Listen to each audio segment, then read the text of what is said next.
Hello guys, कैसे हैं आप सब लोग। मैं हूं आपका दोस्त असलान और आप देख रहे हैं मेरा चैनल ज़ेफ्लिक्स। हाजिर हूं एक नई सीरीज के साथ जिसका बहुत सारे दोस्तों ने रिक्वेस्ट करके कहा था कि मैजिक एम्परर को एक्सप्लेन करो। तो मैं इस सीरीज को बुक ऑफ एस्पर के नाम से एक्सप्लेन करने वाला हूं। तो जो लोग मेरी इस वीडियो को पहली बार देख रहे हैं वो मेरे चैनल को सब्सक्राइब कर दें, वीडियो को लाइक और शेयर कर दें और कमेंट करके जरूर बताया करें। शुक्रिया। तो एपिसोड की शुरुआत में सबसे पहले एंशिएंट बुक के बारे में बताया जाता है। कहा जाता है कि एंशिएंट डेविल किंग जो कि सबसे ज्यादा स्ट्रॉन्गेस्ट था, उसके पास जितनी भी नॉलेज थी, जितने भी उसके पास मैजिकल ट्रिक्स थी, उसने सारी एक बुक के अंदर लिख दी। उस बुक के अंदर जितने भी सीक्रेट्स लिखे हुए हैं, अगर आप लोग उसको प्रैक्टिस कर लेते हो यानी आप उसको सीख लेते हो तो स्वर्ग और धरती लोग दोनों ही आपके हाथ में होंगे, दोनों पर आप राज कर सकते हैं। और आज के वक्त में ये बुक मैजिक एम्परर के हाथ में है। मैजिक एम्परर जिसका नाम जू जी फैन है, बहुत अरसा तक किसी को इस बारे में नहीं पता चला कि book of Esper emperor king के पास है, लेकिन किसी ने उसकी इन्फॉर्मेशन को लीक कर दिया और अब सभी को पता चल चुका है कि उसके पास बुक ऑफ एस्पर है। इसलिए सभी लोग इससे वो बुक ऑफ एस्पर लेने के लिए आ रहे हैं। वहीं पर उसके पैलेस के बाहर का सीन दिखाते हैं जहाँ पर बहुत सारे मार्शल आर्टिस्ट वहाँ पर आ रहे होते हैं ताकि उससे वो बुक छीन सके। मैजिक एम्परर अपनी चेयर पर बैठा होता है। उसका इकलौता स्टूडेंट जिसे उसने खुद सिखाया है वो भागता हुआ उसके पास आता है और कहता है, माय लॉर्ड, बहुत ही बुरी खबर है,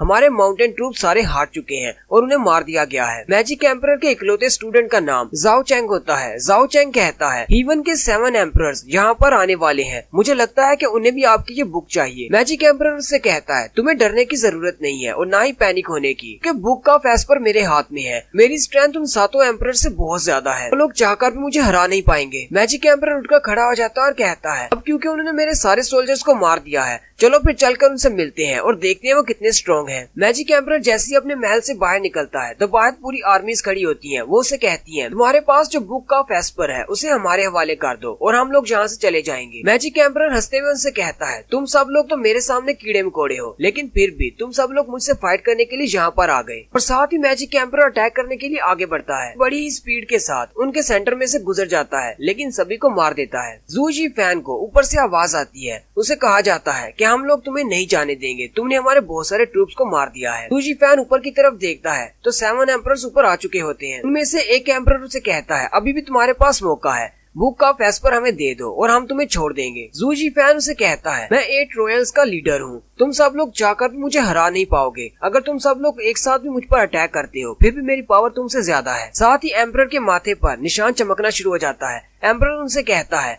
तुम लोग यहाँ पर आए ही क्यों हो जब तुम्हें पता है कि तुम लोग मुझे हरा नहीं सकते। 7 एम्परर में से एक एम्परर उसे कहता है, क्या तुम्हें पता है कि तुम्हारी सिचुएशन इस वक्त क्या है? सेंचुरी के सारे लोग तुम्हारे दुश्मन हो चुके हैं, कोई भी तुम्हारे साथ नहीं है। क्या तुम्हें लगता है कि 7 एम्परर्स में से कोई ऐसा नहीं है जो तुमसे ज्यादा स्ट्रॉन्ग हो? 7 एम्परर्स में से एक एम्परर आता है जो कि बहुत ज्यादा स्ट्रॉन्ग है और उसे कहता है, ये बुक होली लैंड के नाम पर है, इसलिए ये बुक हमें वापस दे दो। जू चैंग जू जी फैन से कहता है, मेरे लॉर्ड, ये तो बहुत ही बुरा है, ये एम्परर इन 7 से सबसे ज्यादा स्ट्रॉन्ग है। जू जी फैन उसे कहता है, तुम्हें घबराने की जरूरत नहीं है, मेरे पास बहुत ज्यादा स्ट्रेंथ है, मेरे सामने ये कुछ भी नहीं है। अगर मुझे आज विलन ही बनना पड़ा तो भी मैं बनूंगा और मैं इन सबको मार डालूंगा। साथ ही वो हंस रहा होता है, लेकिन साथ ही वो खामोश हो जाता है क्योंकि उसके पीछे से एक खंजर उसके सीने के आर पार हो जाता है। किसी ने उसकी पीठ पर वार किया होता है। जू चैंग उसे कहता है, माय लॉर्ड, आपका टाइम पूरा हो चुका है, अब बस भी करो, अब आपको बस शांति से मरना है। जू जी फैन पीछे की तरफ देखता और कहता है, चैंग जी तुमने क्या कर दिया? तो इसका मतलब वो गद्दार तुम थे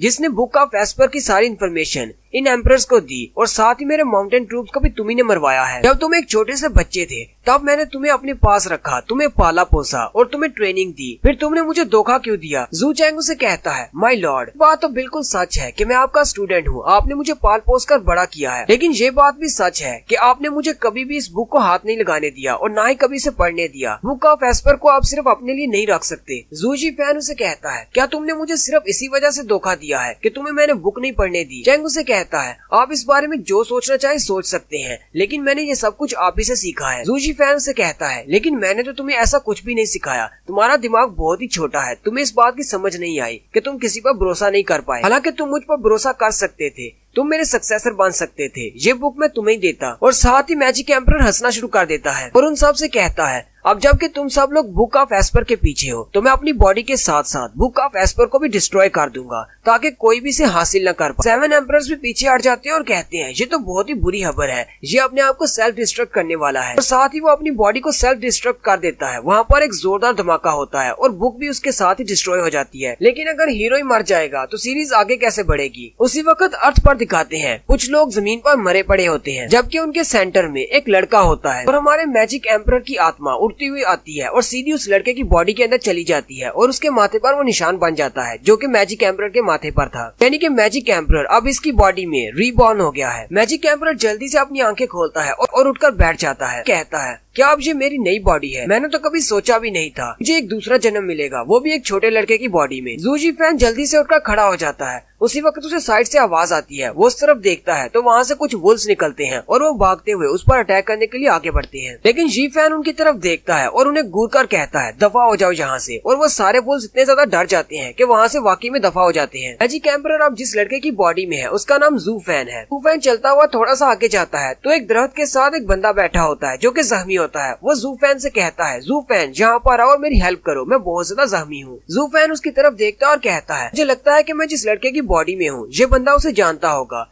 लेकिन अच्छी बात ये है कि ये अपनी सेकंड लेयर में है, इसके पास बहुत ज्यादा स्ट्रेंथ है। जूफेन आगे बढ़ता है और कहता है, ये तो बहुत ही अच्छी बात है, मैं इसकी पावर्स को एब्जॉर्ब कर सकता हूँ। वो जाते जाकर उसके मुंह पर अपना हाथ रख लेता है। वो बंदा जूफेन से कहता है, जूफेन तुम ये क्या कर रहे हो? जूफेन उसे आगे से कोई भी जवाब नहीं देता। वो बंदा कहता है, तुम जूफेन नहीं हो, तुम कौन हो? जूफेन आगे से हंसते हुए से कहता है, हाँ तुम बिल्कुल ठीक समझे, मैं जूफेन नहीं हूँ, मैं मैजिक एम्परर हूँ, मेरा नाम जू जीफेन है। साथ ही वो कुछ बोलता है, the 9 secret technique, drawn touch, और साथ ही उसकी बॉडी में से उसकी एनर्जी निकलना शुरू हो जाती है और वो बंदा चीना चलाना शुरू कर देता है जिसकी बॉडी से एनर्जी निकल रही है। नेक्स्ट सीन में दिखाते हैं जूफेन वहीं पर बैठा कल्टीवेट कर रहा होता है, जबकि जिस बंदे की उसने एनर्जी ली है वो एक कंकाल बन चुका है। जूफेन कहता है, ड्रेन टच टेक्निक बहुत ज्यादा प्योर है और जो डेविल हुड यूज किया करता था, इससे हम किसी की भी सोल और पावर को एब्जॉर्ब कर सकते हैं, लेकिन उसे अपनी बॉडी में एब्जॉर्ब करने के लिए बहुत ज्यादा स्ट्रेंथ की जरूरत है। इसकी प्रोसेसिंग में भी काफी ज्यादा टाइम लगता है, इसलिए मुझे आराम से बैठकर कल्टीवेट करना होगा। जूफेन कल्टीवेशन के बाद उठकर खड़ा हो जाता है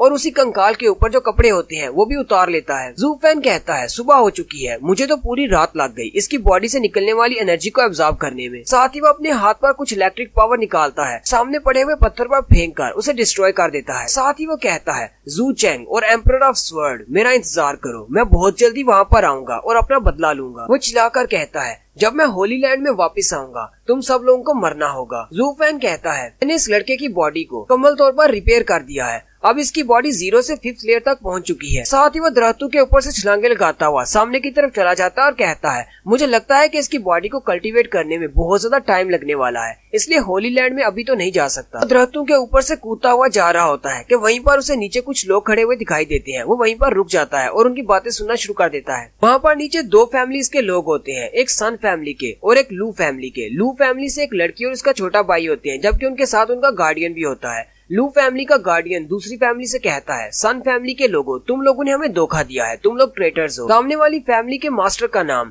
सन गांजिया होता है। गांजिया उसे कहता है, टोंगलिंग, तुम्हें तो सियासत के बारे में बिल्कुल भी नहीं पता, इतने साल हो गए तुम्हें हमारे साथ काम करते हुए, क्या तुम अभी तक हमें समझ नहीं पाए कि हम लोग किस तरह काम करते हैं। लू फैमिली की लड़की उसे कहती है, सन गांजिया, ये स्पिरिचुअल टेक्निक हमारी है, ये जनरेशन से हमारी फैमिली में चलती आ रही है, ये वाली टेक्निक तुम्हें नहीं दे सकते, चाहे तुम हम सबको मार ही क्यों ना डालो, हम ये टेक्निक तुम्हें नहीं देंगे। वहीं उसका छोटा भाई भी होता है, वो कहता है, सिस्टर मुझे रोकना मत, मैं इस ट्रेटर को अपने हाथों से मार डालूंगा। जूफेन उनकी तरफ देखता और कहता है, लू फैमिली वाले बहुत बड़ी मुश्किल में है क्योंकि बैंडिट्स ने उन्हें दोनों तरफ से घेर रखा है, वो अपनी सीक्रेट टेक्निक उनको नहीं देंगे तो वो बैंडिट्स उनको मार डालेंगे। और साथ ही वो कहता है, आखिर मैं लू फैमिली के बारे में इतना क्यों सोच रहा हूँ और अचानक मेरे दिल में इतना दर्द क्यों उठ रहा है, ये सारे फैमिली रिलेशनशिप, मेरा इनसे क्या ताल्लुक है, चलो मैं यहाँ से निकलता हूँ। साथ ही वो जंप करते हुए वापस की तरफ चल पड़ता है, लेकिन रास्ते में ही वो फिर से अपने दिल पे हाथ रखता है और रुक जाता है। मैजिक एम्परर चिल्लाते हुए कहता है, आखिर मेरे साथ हो क्या रहा है, मेरा दिल इतनी तेजी से क्यों धड़क रहा है, मुझे बार बार ये ऐसा क्यों कह रहा है कि मैं यहाँ से नहीं जा सकता, मुझे लू फैमिली की हेल्प करनी है। साथ ही वो कहता है, या फिर हो सकता है कि इस लड़के की बॉडी मेरी कल्टीवेशन को संभाल नहीं पा रही, मेरी पावर को हैंडल नहीं कर पा रही, तो है कि इस लड़के की बॉडी बिल्कुल कचरा है। जूफेन फिर से वहीं पर कल्टीवेशन करने की स्टेज में बैठ जाता है और कहता है, इसका दिल बिल्कुल नॉर्मल धड़क रहा है और इसकी मेंडियन स्टेज भी बिल्कुल ठीक है,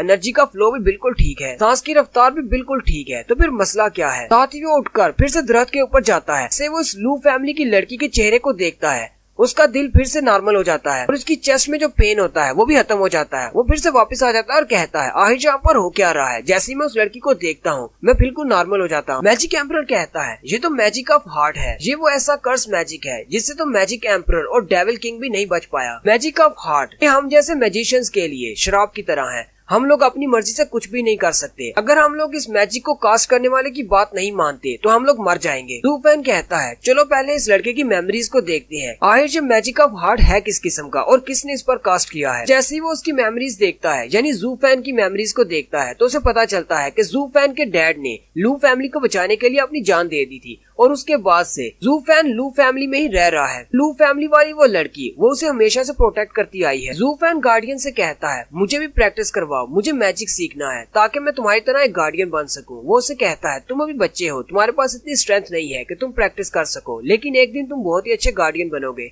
जूफेन कहता है हाँ मुझे गार्डियन बनना है, मैं बहुत ज्यादा मेहनत करूंगा और एक दिन स्ट्रॉन्ग बनूंगा ताकि मैं लू फैमिली को प्रोटेक्ट कर सकूं। मैजिक एम्परर जूफेन की जो लास्ट मेमोरी देखता है उसमें उन पर बैंडेट्स अटैक करते हैं, यानी कि लू फैमिली पर अटैक करते हैं और लू फैमिली में उनके पेरेंट्स को मार देते हैं। मिस और उनका छोटा भाई बचता है, जबकि जूफेन बहुत ज्यादा जख्मी हो जाता है। लू फैमिली की मिस उसके पास बैठी होती है और उसे कहती है मैं तुम्हें छोड़कर नहीं जाऊंगी। वो कहता है नहीं आपको यहाँ से जाना होगा, मेरे बचने का कोई चांस नहीं। साथ ही उसके जाने के बाद जूफेन कहता है मुझे अपने आप से बहुत ज्यादा नफरत है, मैं बहुत ज्यादा वीक हूँ, मैं किसी को भी प्रोटेक्ट नहीं कर सकता, मेरे पास भी स्ट्रॉन्गर बॉडी होती। इसके बाद हमारी स्टोरी प्रेजेंट में आ जाती है। मैजिक एम्परर उठकर खड़ा हो जाता है और कहता है लगता है कि जूफेन ने लू फैमिली को बचाने का वादा किया हुआ था, उसका इरादा बहुत ज्यादा पुख्ता था। मिस जिया को और उसके छोटे भाई को प्रोटेक्ट करना चाहता है। अगर वो उन दोनों को प्रोटेक्ट नहीं करता तो उसकी बॉडी में ये मैजिक ऑफ हार्ट फिर से एक्टिवेट हो जाएगा। मैजिक एम्परर कहता है ये मुझे किस तरह की बॉडी मिल गई है, मैं एक मैजिक एम्परर हूँ, क्या मुझे सारी जिंदगी किसी और का गुलाम बनकर रहना होगा? मुझे इस मैजिक ऑफ हार्ट के श्राप को तोड़ने का कोई तरीका ढूंढना होगा। किसी की गुलामी करने से तो अच्छा था कि मैं किसी की जान ले लेता। मैं कभी एक मैजिक एम्परर हुआ करता था और अब इस बॉडी में आकर मुझे किसी की गुलामी करनी होगी। और साथ ही वो लगे हुए दरख्त में पंच मारकर उसे तोड़ देता है। लू फैमिली और सन फैमिली वाले वो लोग भी दरख्त के गिरने की आवाज सुनकर उस तरफ देखते हैं और कहते हैं कौन है वहाँ पर, जल्दी से बाहर निकलो। मिस जिया अपने गार्डियन से कहती है क्या कोई हमारी हेल्प करने के लिए यहाँ पर आ रहा है? उसका गार्डियन उसे कहता है नहीं हमारे आसपास कोई भी नहीं और कोई इतनी जल्दी पहुँच भी नहीं सकता। जूफेन दरख्तों में से बाहर निकल कर आता है और मिस जिया से कहता है मिस जिया अगर आप अपनी मार्शल टेक्निक को सन फैमिली को दे देंगी तो इसमें क्या बुरा है? मैं नहीं चाहता कि आप अपनी मार्शल टेक्निक की खातिर अपनी जान दे दें, ये तो लू फैमिली के लिए एक बहुत बड़ा नुकसान होगा। मिस जिया और उसका भाई उसकी तरफ देखकर बहुत ज्यादा हैरान हो जाते हैं। वो कहते हैं हमें तो लगा था तुम मर चुके हो। वो उनसे कहता है हाँ मुझे पता है तुम लोग यही सोच रहे हो कि मैं तो मर चुका था, लेकिन ये तो बहुत बड़ा मिरेकल है कि मैं अभी तक जिंदा हूँ। जूफेन उन बैंडिट्स की तरफ देखता है और कहता है इनमें सबसे जो वीक है वो भी 6th लेयर पर है और मेरी बॉडी अभी तक सिर्फ 5th लेयर पर है। सन गांजिया कहता है आखिर ये लड़का कौन है जो कि यहाँ पर हमारे बीच बोल रहा है? दूसरे वाला उसे कहता है ये पिछले कुछ सालों से उनका गुलाम है इसलिए ये बोल सकता है, वो लोग इसे अपनी फैमिली का हिस्सा ही मानते हैं। जूफेन कहता है सन गांजिया के पास सबसे ज्यादा की पावर है, यही इनमें सबसे ज्यादा स्ट्रॉन्ग है, जितनी स्ट्रेंथ मेरे पास है मैं इनसे कभी भी नहीं जीत सकता। मिस जिया का गार्डियन कहता है ये लड़का तो बिल्कुल पागल हो गया है, लगता है कि डरने की वजह से ये इस तरह की बातें कर रहा है। जिया का छोटा भाई कहता है हमें लगता है कि इसे सजा देनी चाहिए, गुलाम होकर ये किस तरह की बातें कर रहा है। जूफेन कहता है मैं अभी के लिए सिर्फ इतना ही कर सकता हूँ। वो उन सबसे कहता है हम लोग वैसे ही मरने वाले हैं तो हम लोग अपनी सीक्रेट टेक्निक को क्यों बचा रहे हैं, इन्हें देते हैं और यहाँ से निकल चलते हैं। मिस जिया उसे कहती है तुम बहुत बड़े बेवकूफ हो, इस तरह की बकवास मत करो, यहाँ से चुपचाप वापस चले जाओ। गांजिया हंसते हुए कहता है मिस लू जिया आप तो बहुत ज्यादा काइंड है, ऐसी सिचुएशन में भी आपको अपने गुलाम की पड़ी है, आप उसे यहाँ से भेजना चाहती हैं ताकि उसकी जान बच जाए। मिस जिया उसे कहती है गांजिया क्या तुम इसे यहाँ से जाने दे सकते हो, इसका हमारे से कोई ताल्लुक नहीं, ये तो बस एक गुलाम है। गांजिया अपने साथ खड़े एक बड़े से बंदे से कहता है जाओ और जाकर पहले इस लड़के को मारो और इसके बाद बाकी को एक एक करके मारना शुरू करो जब तक कि ये खुद ही हार न मान ले। बड़ा सा बैंडेट बड़ी स्पीड के साथ जूफेन पर अटैक करने के लिए आगे बढ़ता है। जूफेन कहता है ये अपनी 7th लेयर पर है, मुझे इसे हराने का कोई तरीका ढूंढना होगा क्योंकि मैं इसको हरा नहीं सकता, मुझे सिर्फ एक ही मौका मिलेगा। वो बड़ा बैंडेट जैसे ही उस पर अपनी तलवार से अटैक करने लगता है वो घूमकर उसके हाथ को पकड़ता है जिससे उसके हाथ से उसकी तलवार गिर जाती है। जू फैन जल्दी से उसकी तलवार को पकड़ लेता है और घूमते हुए उसके पेट पर वार कर देता है। ये देखकर लू फैमिली वाले बहुत ज्यादा हैरान हो जाते हैं, क्योंकि आज से पहले जू फैन के पास बैटल का कोई भी एक्सपीरियंस नहीं था। जू फैन उस बैंडिट पर अटैक करने के बाद सामने की तरफ भागता और कहता है, मुझे जल्दी से सोचना होगा अब मुझे क्या करना है, क्योंकि मैं इन सब के साथ फाइट नहीं कर सकता। भागता हुआ सीधा मिस जिया और उसके भाई की तरफ जाता और कहता है, मुझे सिर्फ इन दो लोगों को प्रोटेक्ट करना है, क्योंकि मेरा मैजिक ऑफ हार्ट इन दोनों की वजह से है। और वो भागते हुए उन दोनों को उठा लेता है और वहाँ से भाग जाता है। बाकी के सारे वहीं पर खड़े रह जाते हैं। गांजिया अपने लोगों से कहता है, जल्दी करो और उनको पकड़ कर लाओ, जबकि उनका गार्डियन कहता है, इन लोगों को यहीं पर रोको ताकि जू फैन उनको यहाँ से दूर ले जाए। सन गांजिया कहता है, इस लड़के ने तो मेरा सारा बना बनाया प्लान खराब कर दिया, मुझे जल्दी से इसे पकड़ना होगा, लेकिन जब मैं इस कीड़े मकोड़े को पकड़ लूंगा तब मैं इसकी हड्डियों का चूरा बना दूंगा ताकि इसे एक दर्दनाक मौत मिले। जू फैन उन दोनों को उठाकर अभी भी जंगल के अंदर भाग रहा होता है, यहाँ तक कि रात हो जाती है। मिस जिया उसे कहती है, मैं अपने लोगों को पीछे मरने के लिए नहीं छोड़ सकती, मुझे जल्दी से जाने दो, मुझे वापस जाना है। सिर्फ हमारी फैमिली के गुलाम हो, तुम ऐसा कैसे कर सकते हो, मुझे जल्दी से नीचे उतारो। जू फैन भागते हुए रुक जाता है और मिस जिया को उठाकर सामने दरख्त के साथ फेंक देता है। मिस जिया उसे कहती है, हमें जल्दी से वापस जाना होगा, मैं नहीं चाहती कि मेरी लू फैमिली के गार्ड्स मारे जाएं। जू फैन उसे कहता है, अगर तुम वापस जाना चाहती हो तो खुद ही वापस चली जाओ, मैं तुम्हें नहीं रोकूंगा, लेकिन मुझे एक सवाल का जवाब दो, क्या तुम वहाँ पर जाकर उन सारे बैंडिट्स को मार सकती हो अगर तुम वहाँ पर चली भी जाओ तो? मिस जिया आगे से खामोश हो जाती है। जू फैन ने मिस जिया को तो नीचे उतार दिया होता है, लेकिन उसके छोटे भाई को अभी भी उठाकर रखा होता है। ऐसे थोड़ा सा आगे जाता है, उसका छोटा भाई चिल्लाना शुरू कर देता है। वो चिल्लाते हुए जू फैन से कहता है, तुम हमारे गुलाम हो, तुम्हारी हिम्मत कैसे हुई हमारे साथ इस तरह बात करने की, अब जल्दी करो और मुझे नीचे उतारो, मैं और मेरी बहन वापस जाएंगे और उनका साथ फाइट करेंगे। जू फैन गुस्से के साथ उसकी तरफ देखता और कहता है, बच्चे कहीं तुम ऐसा तो नहीं चाहते कि मैं तुम्हारे कपड़े उतार कर तुम्हारी बैक पर थप्पड़ लगाऊं? वो गुस्सा हो जाता है और कहता है, तुम हमारे गुलाम हो, तुम ऐसा नहीं कर सकते। मैजिक एम्परर उसकी तरफ देखता है और हंसना शुरू कर देता है, जबकि मिस जिया का भाई बहुत ज्यादा हैरान हो जाता है, ये करने क्या वाला है। और नेक्स्ट सीन में दिखाते हैं, जू फैन वाकई में उसकी बैक पे थप्पड़ लगा देता है। वो अपनी बहन के पास बैठा रो रहा होता है। मिस जिया उसे कहती है, जू फैन तुमने तो हद कर दी, तुम एक नोबल फैमिली के लड़के को कैसे पीट सकते हो? जू फैन उसे कहता है, ये तो छोटे मास्टर के लिए बहुत ही छोटी सी सजा है, अगर तुम लोग वहाँ पर वापस जाते हो तो तुम लोग उन बैंडिट्स के हाथों मारे जाओगे। अब मुझे जल्दी से बताओ, क्या यहाँ पर छुपने के लिए कोई जगह है? मिस जिया उसे कहती है, यहाँ पर तो सारा खुला एरिया है, फार्म्स है यहाँ पर, लेकिन यहाँ पर छुपने के लिए कोई भी जगह नहीं है। वेस्ट वाली साइड पर एक फोगी फॉरेस्ट है, लेकिन वहाँ के सारे इलाके को बैंडिट्स अच्छी तरह से जानते हैं। जू फैन उसे कहता है, चलो फिर उसी फोगी फॉरेस्ट के अंदर चलते हैं। जू फैन आगे आगे चलना शुरू करता है और कहता है, अपने भाई को भी पकड़ लो, उसका हाथ पकड़ कर रखना, कहीं वो भाग ना जाए। मिस जिया उसकी तरफ देखती है और कहती है, एक बार हम लोग इस सिचुएशन से बाहर निकल आए, उसके बाद मैं तुम्हें सजा जरूर दूंगी, तुम हमारी फैमिली के गुलाम हो, कोई मालिक नहीं। फिर वो लोग फोगी फॉरेस्ट के सामने पहुंच जाते हैं। जू फैन कहता है, क्या यही वो फोगी फॉरेस्ट है? मिस जिया उसे कहती है, हाँ, जहाँ पर सालों से ये फोग यहीं पर है, यहाँ पर हमें रास्ता नहीं मिलता, इसलिए कोई भी इस फोगी फॉरेस्ट के अंदर नहीं जाता, क्योंकि अगर एक बार तुम अंदर चले गए तुम्हें बाहर निकलने का रास्ता नहीं मिलेगा। मिस जिया उसे कहती है, मुझे इस बात की समझ नहीं आई कि सन फैमिली वाले अचानक हमारे पीछे क्यों लग गए हैं, पहले तो उन्होंने कभी हमारे साथ ऐसा करने की कोशिश नहीं की। जू फैन उनसे कहता है, ये जगह ट्रैप्स लगाने के लिए बहुत ज्यादा अच्छी है। मिस जिया जू फैन से कहती है, मेरे छोटे भाई को लेकर तुम इस जंगल के अंदर चले जाओ, मैं उन बैंडिट्स को यहीं पर रोकती हूँ। जू फैन उसे कहता है, मैं ऐसा नहीं कर सकता, मैं इस बच्चे को अपने साथ लेकर इस जंगल के अंदर नहीं जाऊंगा, क्योंकि मुझे रास्ता नहीं पता, अगर तुम मेरे साथ नहीं आओगी तो मैं इस बच्चे का ध्यान नहीं रख पाऊंगा, अगर तुम यहाँ से चली जाती हो तो तुम्हारे जाने के फौरन बाद मैं इस बच्चे को मार डालूंगा। जू फैन उसे कहता है, अगर तुम वहाँ पर वापस जाती हो तो तुम भी मारी जाओगी, इसलिए यहाँ पर रहो, अपने भाई की हिफाजत करो, तुम्हारी जान बचाई गई है, तुम्हारे लोगों ने वहाँ पर अपना सेक्रीफाइस दिया है, क्योंकि तुम्हारी जिंदगी बहुत ज्यादा वैल्यूएबल है। मैं चाहता हूँ कि यहीं पर इसी जंगल में ट्रैप्स लगाकर सन गांजिया को खत्म किया जाए। मिस जिया उसे कहती है, कहीं तुम पागल तो नहीं होगे, तुम अकेले उन सबको कैसे हरा सकते हो, वो बहुत ज्यादा स्ट्रॉन्ग है। गांजिया के पास सबसे ज्यादा की पावर है, जबकि उसके साथ 4 और लोग हैं जो कि बहुत ज्यादा स्ट्रॉन्ग है। इसका भाई भी चिल्लाकर कहता है, तुम सिर्फ एक गुलाम हो जिसके पास की पावर नहीं है। इस जिया उसे कहती है, अगर तुम मेरे गार्डियन के साथ भी मिलकर उनसे फाइट करते हो तो भी उन सब का मुकाबला नहीं कर पाओगे, तुम बहुत ज्यादा वीक हो। जू फैन उसे कहता है, तुम्हें ऐसा लगता है कि मैं कुछ भी नहीं कर सकता, लेकिन वो बैंडिट्स मेरे सामने कुछ भी नहीं, वो तो बहुत ज्यादा वीक है, मैं उनको संभाल लूंगा। जू फैन उसे कहता है, तुम्हारे पास सिर्फ 2 ही रास्ते हैं, या तो मेरी बात बात सुनो या फिर वापस चली जाओ और मारी जाओ। जू फैन अपना हाथ आगे करता है और कहता है, जबकि सन गांजिया तुमसे वो स्पिरिचुअल स्टोन नहीं ले सका, इसलिए वो स्पिरिचुअल स्टोन मुझे दे दो। लू फैमिली का फ्यूचर तुम्हारे हाथ में है, क्या तुम अपने फ्यूचर को बचाना चाहती हो तो जल्दी से वो स्टोन मुझे दे दो। मिस जिया अपनी उंगली में पहनी हुई रिंग को उतारती है और उसकी तरफ फेंकते हुए कहती है, ये मेरी लू फैमिली का ट्रेजर है, इसे घुमाना मत। अगर तुमने मुझे धोखा दिया और इसे लेकर यहाँ से भाग गए तो मैं तुम्हें नहीं छोड़ूंगी। जू फैन जंगल के अंदर चला जाता है और कहता है, तुम लोग यहीं पर रुकर मेरा इंतजार करो, मैं कुछ फॉर्मेशंस बिछा कर आता हूँ। मिस जिया का छोटा भाई उसे कहता है, हमारा गुलाम तो कुछ ज्यादा ही बोल रहा है, मुझे लगता है कि इसे एक अच्छा सबक सिखाना पड़ेगा। मिस जिया उसे कहती है,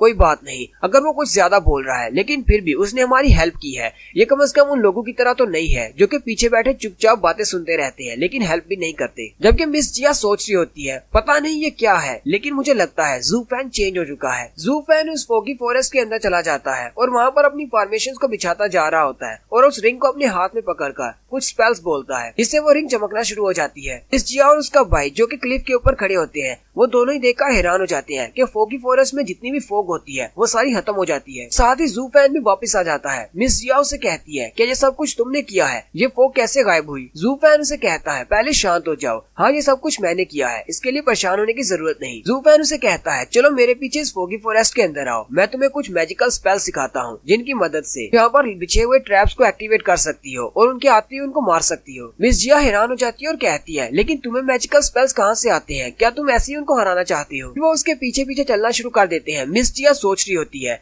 मैजिकल फॉर्मेशन और अरेज तो बहुत ज्यादा इम्पोर्टेंट है क्योंकि मार्शल आर्ट्स की टेक्निक्स भी इन सब के सामने बेकार है, लेकिन जू फैन ये तो सिर्फ एक गुलाम है, इसके पास ऐसी मैजिकल फॉर्मेशंस कहाँ से आई? मिस जिया उसे कहती है, तुम ये कैसे करने वाले हो? जू फैन उसे कहता है, तुम्हें इस बारे में सोचने की जरूरत नहीं कि मैं इसे कैसे करूंगा, मैंने सारी फॉर्मेशंस बिछा दी हुई हैं, अब मैं तुम्हें सिखाता हूँ कि उन्हें एक्टिवेट कैसे करना है, हम बस वेट करेंगे उनके मरने का। नेक्स्ट सीन में सन गांजिया को दिखाते हैं जिसने उनके गार्डियन को पकड़ रखा है। उसके लोग उसे बताते हैं कि वो लोग फोगी फॉरेस्ट के अंदर चले गए हैं। गार्डियन टॉन्गलिंग उसे कहता है, तुम मुझे अभी मार डालो, तुमने मुझे बंदी क्यों बनाकर रखा हुआ है, अगर मैं बच गया तो मैं तुम्हें मार डालूंगा और सबका बदला लूंगा जिन्हें तुमने मारा है। गांजिया उसे कहता है, मैं तुम्हें ऐसे नहीं मार सकता क्योंकि मुझे तुम्हारी जरूरत है, मैं तुम्हें हॉस्टेज बनाकर रखूंगा। वैसे भी पता है कि मिस जिया बहुत ज्यादा काइंड है, वो तुम्हें जब इस हालत में देखेगी तो वो जल्दी से अपनी स्पिरिचुअल एनर्जी मुझे दे देगी। और वैसे भी इस फोगी फॉरेस्ट के अंदर हमें रास्ता नहीं पता, हम लोग पहले कभी यहाँ पर नहीं आए। लोग जैसे ही फोगी फॉरेस्ट के अंदर एंटर होने वाले होते हैं वो वहीं पर रुक जाते हैं। एक बंदा कहता है, सन गांजिया जरा सामने देखो, वहाँ पर दरख्त के नीचे कोई बैठा हुआ है। वो लोग जब थोड़ा गौर से उसे देखते हैं तो वो जू फैन होता है। वो कहते हैं, ये तो वही लड़का है जिसने उस बड़े बैंडिट को मारा था। जू फैन उनकी तरफ देखकर मुस्कुराता है और कहता है, हेलो एवरीवन, मैं तो कब से तुम्हारा इंतजार कर रहा था, तुम लोग आने में बहुत देर कर दी। सन गांजिया जू फैन से कहता है, एक गुलाम होकर तुम बहुत ज्यादा बहादुर हो, यहाँ पर मरने के लिए बैठे हुए हो।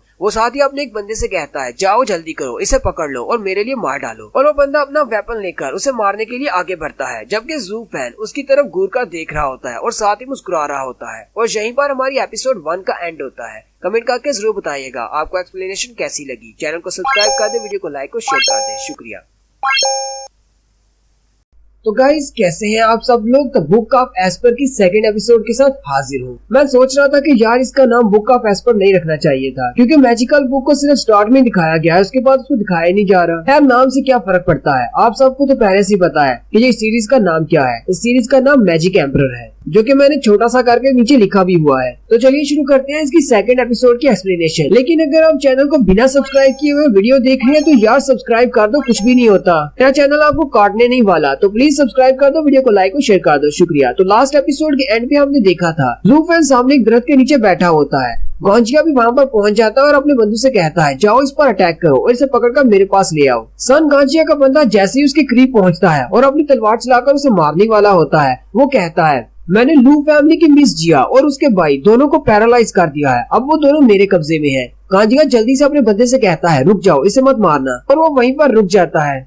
गांजिया जू फैन से कहता है, जैसा कि तुमने कहा कि तुमने उन दोनों को पैरालाइज कर दिया है और वो दोनों तुम्हारे कब्जे में है, क्या ये बात सच है? जू फैन उठकर खड़ा होता है और उसे कहता है, सन गांजिया, मैं तुम्हारे साथ एक डील करना चाहता हूँ। गांजिया उसे कहता है, तुम मेरे साथ कैसी डील करना चाहते हो? जू फैन उसे कहता है, मैं उन दोनों को तुम्हारे हवाले कर दूंगा, लेकिन बदले में मुझे अपने फ्यूचर की गारंटी चाहिए। तुम्हें पता है कि मैं लू फैमिली का एक गुलाम हूँ और मुझे सारी जिंदगी गुलाम बनकर नहीं रहना, मुझे भी एक फैमिली का मास्टर बनना है। गांजिया और उसके साथी ये बात सुनकर बहुत ज्यादा हैरान हो जाते हैं। गांजिया उसे कहता है, तुमने लू फैमिली को धोखा देने की क्यों सोची? जू फैन गांजिया से पूछता है, तुमने लू फैमिली को धोखा देने की क्यों सोची? मैं भी ये बात सुनकर बहुत ज्यादा खुश हूँगा। जू फैन उसे कहता है, अब मैं सारी जिंदगी गुलाम तो रहने वाला नहीं हूँ। मुझे पता है कि लू फैमिली खत्म हो चुकी है और तुम उन्हें नहीं छोड़ोगे, तुम उन्हें मार डालोगे, तो क्यों ना मैं इस मौके से फायदा उठाऊं और अपनी एक फैमिली स्टार्ट करूं। अकेले तो मैं फैमिली स्टार्ट करने से रहा, लेकिन तुम्हारी मदद से मैं मास्टर बन सकता हूं। और वैसे भी उन दोनों को अगर मैं छुपा कर रखूंगा या प्रोटेक्ट करने की कोशिश करूंगा तो तुम मुझे मार डालोगे। उससे अच्छा है मैं उन दोनों को तुम्हारे हवाले करके एक अच्छी जिंदगी हासिल कर लूं। वहीं पर फॉरेस्ट के अंदर से उसने एक रेड कलर का धागा बिछाया होता है। वो कहता है, इस धागे के एंड पर वो दोनों बंधे हुए हैं, लेकिन रास्ते में बहुत सारे मोड़ आते हैं। सिर्फ मुझे ही पता है कि सही मोड़ कौन सा है, उन तक कैसे पहुंचना है। और अपने ऊपर भरोसा दिलाने के लिए मैं ये धागा तुम्हारे हाथ में पकड़ा देता हूँ।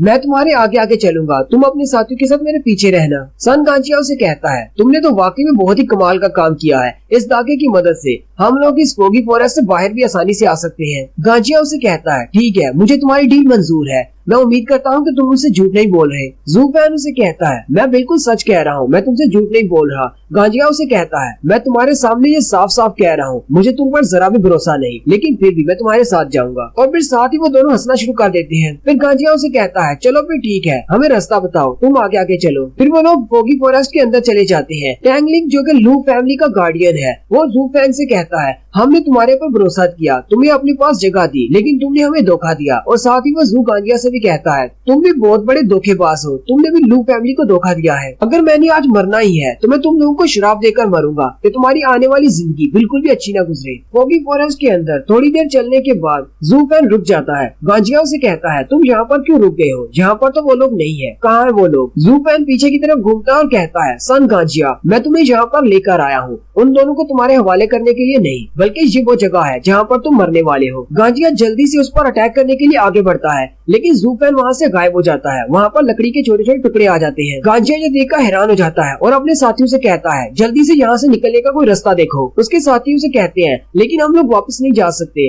वो सुरख रंग का धागा जो उसने भी पकड़ाया हुआ था वो किसी ने काट दिया है, और साथ ही टॉन्गलिंग भी यहाँ पर नहीं है, वो भी गायब हो गया।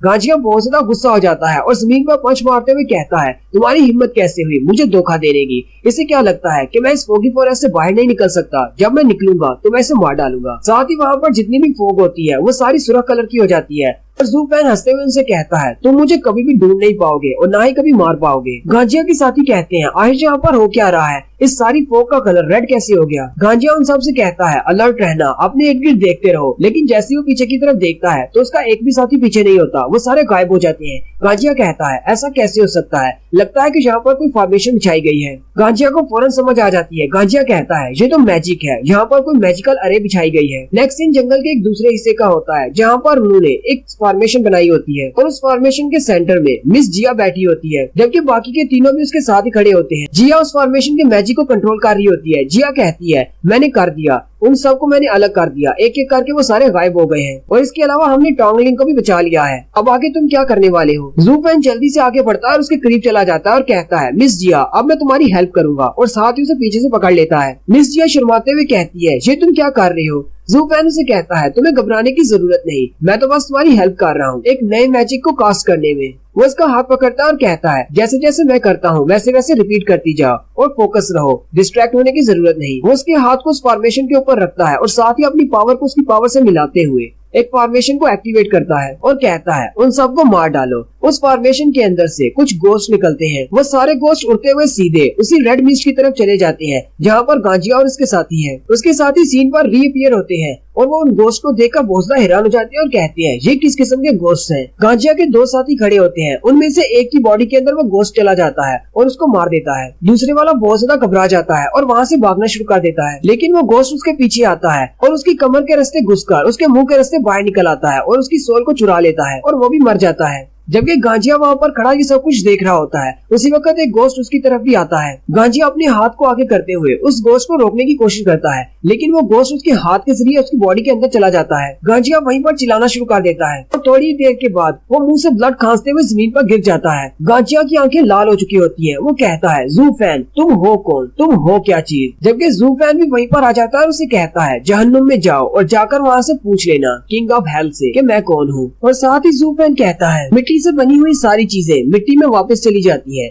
जबकि मेरे गोश्त किसी को भी मारने के बाद वापस मेरे पास आ जाते हैं। ज़ू फैन ने वहाँ पर अपनी एक अलग से फॉर्मेशन बनाई होती है, जबकि वो फॉर्मेशन जिसमें मिस जिया बैठी होती है वो डिस्ट्रॉय हो जाती है। वो भी ये देखकर हैरान हो जाती है, जबकि वो सारे के सारे गोश्त ज़ू फैन की तरफ वापस चले जाते हैं। ज़ू फैन उन सबको अपनी बॉडी में एब्जॉर्ब कर लेता है। जैसे जैसे वो सारे गोश्त उसकी बॉडी में एब्जॉर्ब हो रहे होते हैं, वो साथ साथ कह रहा होता है, मैं 7th लेवल पर पहुंच गया हूँ, मैं 8th लेवल पर पहुंच गया हूँ। और साथ ही एंड पे वो कहता है, मैं 9th लेवल पर पहुंच गया हूँ। यानी कि उन गोश्त ने जितने लोगों को मारा है उन सब की सोल्स इसके अंदर आ गई है और उनकी पावर्स भी इसने एब्जॉर्ब कर ली है। ज़ू फैन बहुत ज्यादा खुश हो जाता है और कहता है, चलो मेरे पास बहुत सारी पावर आ गई है, मैं 9th लेवल पर भी पहुंच चुका हूँ। इस तरह के 2-4 और लोग मिल जाए जिनको मैं मारकर उनकी पावर्स ले सकूँ, फिर मजा आ जाए। फिर ज़ू फैन वापस की तरफ चल पड़ता है और कहता है, इस बार तो मेरा ब्रेक थ्रू बहुत ही आसानी से हो गया। मेरी बॉडी के अंदर जो एनर्जी बह रही है वो भी काफी ज्यादा स्ट्रॉन्ग है और मेरी पल्स भी बिल्कुल नॉर्मल है। वो अपने हाथ की तरफ देखता है और कहता है, इस सारी स्ट्रेंथ को मैंने नॉर्मली अचीव किया है, इसलिए मेरी स्ट्रेंथ पहले से बहुत ज्यादा बढ़ चुकी है, मुझे महसूस हो रहा है।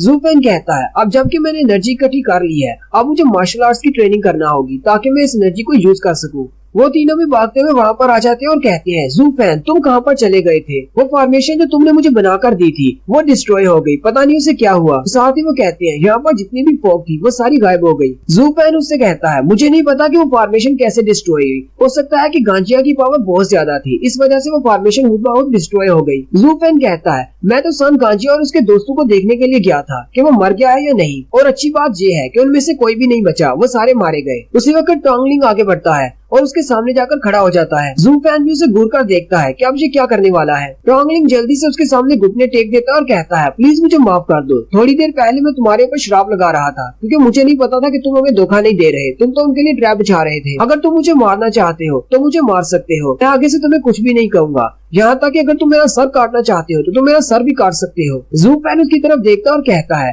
ये बंदा तो बहुत ज्यादा वफादार है। साथ ही उसे अपने उस डिसाइपल की याद आ जाती है, जाओ चैंग की। वो कहता है, काश मेरा डिसाइपल जाओ चैंग भी इस तरह का वफादार होता और आज मैं यहाँ पर नहीं होता। ज़ू फैन आगे बढ़ता है और उसे कहता है, तुम हमारी फैमिली के हेड गार्डियन हो और मैं सिर्फ एक गुलाम हूँ, तुम्हें गुलाम के सामने इस तरह नहीं झुकना चाहिए, और गुलाम होते हुए मैं तुम्हें सजा कैसे दे सकता हूँ। और दूसरी बात, ये ट्रैप का आइडिया सिर्फ मेरा था, लेकिन सब कुछ किया तो मिस जिया ने है, हमने आज की जीत मिस जिया की वजह से हासिल की है। ये बात सुन के वो बहुत ज्यादा खुश हो जाता है और कहता है, मिस जिया क्या वाकई में आपने इसकी हेल्प की है, आप तो बहुत ज्यादा महान है। साथ ही वो खुश होकर कहता है, हमारी लू फैमिली का हाथ बिल्कुल सुरक्षित हाथों में है, अब हमारी लू फैमिली फिर से फ्यूचर में बहुत ज्यादा तरक्की करेगी। ज़ू फैन मिस जिया से पूछता है, अब जबकि हमारे सामने और कोई भी खतरा नहीं है, कोई भी बैंडिट्स नहीं रहे, तो अब हम लोग क्या करने वाले हैं। टोंगलिंग कहता है, वैसे तो मेरा मकसद इसको प्रोटेक्ट करने का था, क्योंकि हम लोग फैंग सिटी में काई फैमिली के पास जा रहे हैं। वैसे भी तुम्हें तो ये बात अच्छी तरह से पता है कि काई फैमिली का जो लड़का है उसकी शादी मिस जिया के साथ होने वाली है। ज़ू फैंग उसकी बात सुनकर सोचना शुरू कर देता और कहता है, काई फैमिली फैंग सिटी की सबसे बड़ी फैमिली है, अगर हम मिस जिया को उनके हवाले कर देते हैं,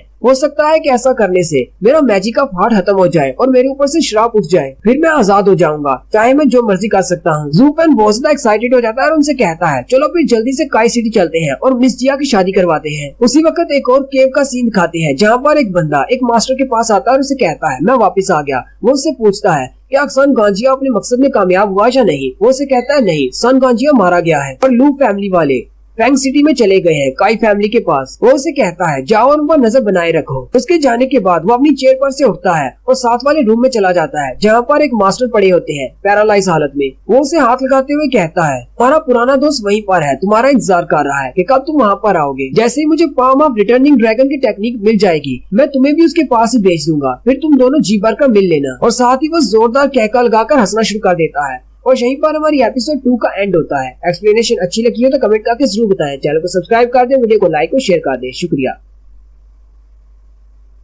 हेलो गाइस, कैसे हैं आप सब लोग। द बुक ऑफ एस्पर यानी मैजिक एम्परर के एपिसोड 3 के साथ हाजिर हूँ। तो अगर अभी तक आपने मेरे चैनल को सब्सक्राइब नहीं किया हुआ तो चैनल को जल्दी से सब्सक्राइब कर दे, वीडियो को लाइक और शेयर कर दे, शुक्रिया। और बेल आइकन को प्रेस कर दीजिएगा ताकि नई वीडियो के नोटिफिकेशन आपको मिल सके। लास्ट एपिसोड के एंड पे जू फैन को पता चलता है कि फैंग सिटी की काई फैमिली के यंग मास्टर के साथ हमारी मिस जिया की शादी होने वाली है। जू फैन कहता है अगर मिस जिया की शादी उस फैमिली में हो जाती है तो हो सकता है कि मेरा मैजिक ऑफ हार्ट खत्म हो जाए और मैं आजाद हो जाऊं। वो उनसे कहता है चलो फिर जल्दी से फैंग सिटी चलते हैं और इसकी शादी करवाते हैं। तो एपिसोड 3 की शुरुआत में फैंग सिटी दिखाया जाता है। वो लोग फैंग सिटी पहुंच जाते हैं। सारे लोग फैंग सिटी पहुंचकर बहुत ज्यादा खुश होते हैं। टोंगलिंग उससे पूछता है जू फैन से, तुम्हें कैसा लगा, तुम तो पहली बार फैंग सिटी आए हो। जबकि जू फैन उसे देखकर कहता है ये तो बस एक छोटा सा गांव है, पता नहीं ये लोग इसे सिटी क्यों कह रहे हैं। जू फैन कहता है क्या हम लोग सीधे काई फैमिली नहीं जा सकते। इस जिया उसे कहती है नहीं, हम लोग डायरेक्टली वहाँ पर नहीं जा सकते, पहले मैं और मेरा भाई वहाँ पर जाएंगे, उनसे बात करेंगे और उसके बाद तुम लोगों को बुलाया जाएगा। टोंगलिंग कहता है कोई बात नहीं, हम लोग यहीं पर रुकेंगे। जू फैन कहता है अब ये क्या बात हुई, पता नहीं तुम्हें वहाँ पर कितना टाइम लगेगा। टोंगलिंग उसे कहता है अगर हम लोग भी 7 दिन के वहाँ पर डायरेक्टली चले जाते हैं तो वो लोग पता नहीं क्या सोचेंगे। ये सारे नोबल लोग हैं, इनकी फैमिली में अगर गुलाम सीधे चले जाएं तो वो बहुत ज्यादा गुस्सा हो जाते हैं। लोग यहीं सामने वाले होटल में जाकर रुकते हैं और रेस्ट करते हैं। जू फैन उन दोनों से कहता है ठीक है तुम दोनों काई फैमिली चली जाओ। कि वो टोंगलिंग से कहता है तुम यहाँ पर सामने वाले होटल में रूम बुक करवाओ, मैं यहाँ पर सिटी को घूम कर आता हूँ। इसी वक्त मिस जिया का भाई आके बढ़ता है और उसे कहता है भाई गुलाम कहीं के, तुम यहाँ पर हमारी लू फैमिली की वजह से आए हो और आजकल तुम कुछ ज्यादा ही फुदक रहे हो। एक बार मेरी बहन की काई फैमिली में शादी होने दो, मैं अपने जीजा जी के साथ मिलकर तुम्हें दिखाऊंगा कि गुलाम की औकात क्या होती है। जू फैन आगे बढ़ता है और उसकी बैक में किक मारते हुए कहता है जाओ दफा हो और जाकर अपने जीजा जी के साथ जाकर मिलो। मिस जिया का छोटा भाई फिर से उसके पास जाकर रोना शुरू कर देता है। मिस जिया उसे कहती है तुम इस तरह की हरकतें क्यों करते हो, तुम्हें पता है कि तुम हमारे सर्वेंट हो, फिर भी तुम अपने मास्टर को कैसे मार सकते हो। जू फैन कहता है तुम्हारे भाई ने पहले शुरुआत की थी, इसे कहो कि फालतू में मुझसे पंगा न लिया करे। अगर तुम्हें लगता है कि मैं बहुत ज्यादा बुरा हूँ मुझे आजाद कर दो, मैं यहाँ से चला जाऊंगा। मिस जिया उसकी बात सुनकर आगे से कोई भी जवाब नहीं देती। फिर जू फैन वहाँ से चला जाता है। टोंगलिंग भी उसके साथ साथ आगे बढ़ जाता है और उसे कहता है ब्रदर जू तुम ऐसा कैसे कर सकते हो, चाहे जो भी हो वो तुम्हारा यंग मास्टर है, तुम उसे किक कैसे मार सकते हो। जू फैन उसे कहता है अपनी बकवास बंद करो, मैं ऐसा कर सकता हूँ, छोटा कीड़ा मुझे बहुत ज्यादा तंग करता है। जू फैन जैसे ही थोड़ा सा आगे बढ़ता है वहाँ पर एक बंदा क्रिस्टल्स बेच रहा होता है, लेकिन एक यंग लेडी उसके सामने खड़ी होती है और कहती है तुम्हारे क्रिस्टल्स फेक है। वो शॉप ओनर उसे कहता है लगता है कि तुम्हारी आंखें खराब हैं, तो बिल्कुल असली जेड स्टोन है, मैंने बहुत ज्यादा मेहनत करके इस जेड स्टोन को हासिल किया है, अगर तुम्हें नहीं खरीदना तो जाओ यहाँ से, मेरे कस्टमर खराब मत करो। सकता है कि शायद तुम्हें इस जेड के बारे में पता ना हो, ये फेक नहीं है, ये बिल्कुल असली है। तो नोबल लेडी उसे कहती है हाँ मुझे जेड्स के बारे में इतना ज्यादा नहीं पता, लेकिन मैंने असली के जेड देखे हुए हैं और तुम्हारे जेड को देखकर लग रहा है ये फेक है। वो दुकानदार हंसते हुए अपने कस्टमर से कहता है जरा देखो तो सही इस नोबल लेडी को, इसने सिर्फ एक बार जेड क्रिस्टल को देखा है और इसे लगता है कि इसे असली और नकली की पहचान हो गई है, ये तो एक बहुत बड़ा मजाक है। तो नोबल लेडी उसे कहती है हाँ वाकई में मुझे असली और नकली की पहचान है। शॉप ओनर उसे कहता है प्लीज मैडम यहाँ से चली जाए, आप मेरा बिजनेस खराब कर रही है, अगर आपको कुछ नहीं खरीदना तो यहाँ से जा सकती है। तो यहीं पर हमारे हीरो की एंट्री होती है। वो उसे कहता है तुम्हारा जेड बिल्कुल नकली है, मैं सिर्फ ऐसे ही नहीं कह रहा, मैं इसको प्रूव कर सकता हूँ कि तुम्हारा जेड क्रिस्टल नकली है। जू फैन और टोंगलिंग दोनों उसके सामने आकर खड़े हो जाते हैं।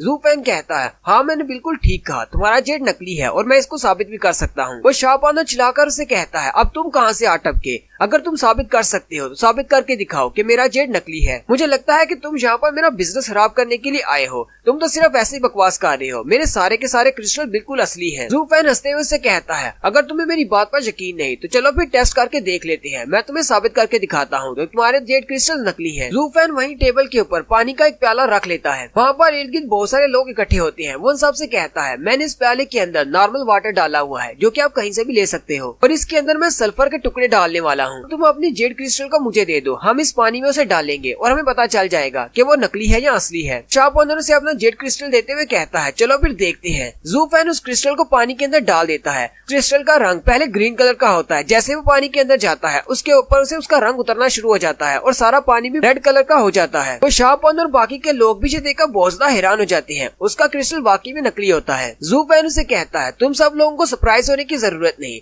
ये क्रिस्टल तो पहले से ही फेक था, जैसे इसे पानी के अंदर मैंने डुबोया इसके ऊपर जो रंग चढ़ाया गया था वो उतर गया। ज़ूफेन उस क्रिस्टल को हाथ में पकड़ते हुए कहता है, अब तुम्हें ये बात मानना होगी कि ये नोबल लेडी बिल्कुल ठीक कह रही थी, ये क्रिस्टल नकली है। वो शॉप ओनर कहता है, अच्छा ठीक है, मैं ये बात मान लेता हूँ। वो नोबल लेडी उसे कहती है, तुम्हारा ये जेड स्टोन 3 स्पिरिचुअल स्टोन का है, अगर तुम देना चाहो तो मैं खरीद लूंगी, क्योंकि ये एक फेक स्टोन है। इसी वक्त उस शॉप ओनर के सर में कुछ लगता है। वो पीछे की तरफ देखता है और कहता है, मुझे पत्थर किसने मारा? तो पीछे जितने भी कस्टमर उससे क्रिस्टल लेकर गए होते हैं वो सारे अपने क्रिस्टल्स लेकर वापस आ जाते हैं और कहते हैं, हमें रिफंड चाहिए, तुमने हमें धोखा दिया है। और फिर सारे मिलकर उसको पीटना शुरू कर देते हैं। वो शॉप ओनर उसे कहता है, बच्चे तुम इंतजार करो, मैं तुम्हें नहीं छोड़ूंगा, तुम्हें कभी माफ नहीं करने वाला, तुमने तो मेरे बिजनेस का कबाड़ा कर दिया है। वो नोबल लेडी उसे कहती है, यंग मास्टर तुम्हारी आंखें तो बहुत ज्यादा तेज हैं, मुझे पहले से पता था कि वो क्रिस्टल फेक है, लेकिन मैं उसको साबित नहीं कर सकती थी। ज़ूफेन उसे कहता है, हाँ मैं पहले भी इस तरह की चीजों को एक्सपीरियंस कर चुका हूँ, इसलिए मुझे मेथड आता था। ज़ूफेन उसे कहता है, क्या तुम वाकई में उसे 3 स्पिरिचुअल स्टोन से खरीदना चाहती थी, ताकि तुम ये बात जानती हो कि वो एक फेक क्रिस्टल है? नोबल लेडी उसे कहती है, नहीं, मैं उसे खरीदने वाली नहीं थी, मैं तो बस लोगों को बता रही थी कि ये क्रिस्टल्स फेक हैं और ये बंदा उन्हें धोखा दे रहा है। और फिर वो औरत वहाँ से चली जाती है, क्योंकि ज़ूफेन उसकी तरफ देखकर सोच रहा होता है, इस लड़की की आंखें तो बहुत ज्यादा जहरीली है, मेरे पास बहुत ज्यादा एक्सपीरियंस है ऐसे लोगों को जानने का। ज़ूफेन टोंगलिंग से कहता है, तुम वापस होटल में चले जाओ और इसके अलावा मुझे तुमसे 10 स्पिरिचुअल स्टोन उधार चाहिए। टोंगलिंग कहता है, लेकिन तुम्हें क्यों चाहिए?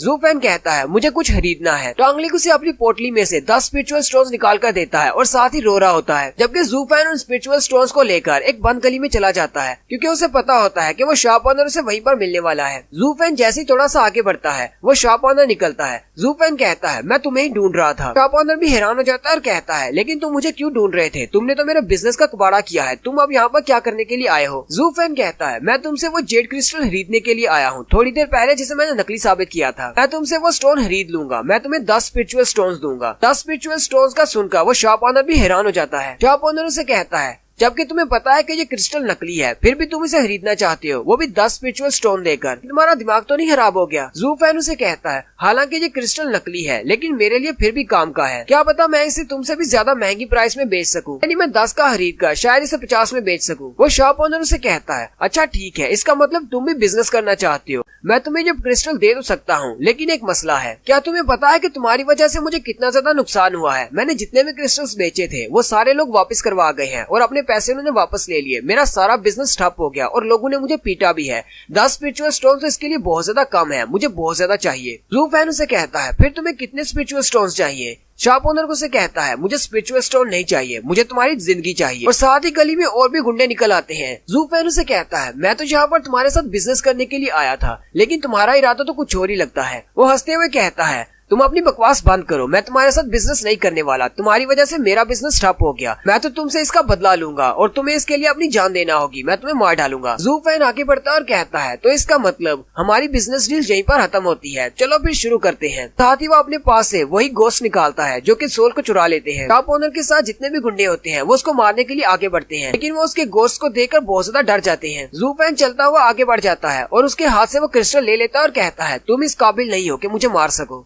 ज़ूफेन वो क्रिस्टल लेकर आगे बढ़ जाता है और पीछे का सीन दिखाती है, वो सारे घोस्ट उन सभी को मार डालते हैं। ज़ूफेन उस क्रिस्टल जेड को लेकर वापस अपने होटल आ जाता है और टोंगलिंग से कहता है, मैं रूम के अंदर जा रहा हूँ, तुम्हें बाहर पहरा देना है, जब तक मैं ना कहूँ किसी को अंदर मत आने देना। टोंगलिंग से कहता है, ठीक है मैं समझ गया। फिर ज़ूफेन दरवाजा बंद करके अंदर चला जाता है और अपने क्रिस्टल को टेबल पर रख देता है। मैजिक एम्परर उसके ऊपर अपना हाथ करते हुए उसकी एनर्जी को फील करता है और कहता है, मैथ बिल्कुल ठीक था, तो वाकई में बहुत ही काम का क्रिस्टल है। इस क्रिस्टल में से एनर्जी निकलती है और वो चमकना शुरू कर देता है। ज़ूफेन कहता है, हाँ ये वाकई में वही है, ये तो फेरी ब्लड क्रिस्टल है। साथ ही वो फेरी ब्लड क्रिस्टल के बारे में बताता है कि ये बहुत ज्यादा रेयर स्टोन है। हजारों मॉन्स्टर्स को मारने के बाद उनका प्योर ब्लड मिलाकर इस क्रिस्टल को बनाया जाता है और इसको बनने में भी हजारों साल लगते हैं, इसलिए ये बहुत ज्यादा रेयर है, लेकिन इसकी एनर्जी बहुत ज्यादा होती है। इस क्रिस्टल को यूज करके कोई भी एक ब्लडी बेबी बना सकता है। मेरे पास जो बुक ऑफ एस्पर थी उसमें ब्लडी बेबी बनाने का तरीका लिखा हुआ था कि फेरी ब्लड क्रिस्टल को यूज करते हुए हम अपने लिए एक ब्लडी बेबी बना सकते हैं। जब आप एक ब्लडी बेबी बना लेते हैं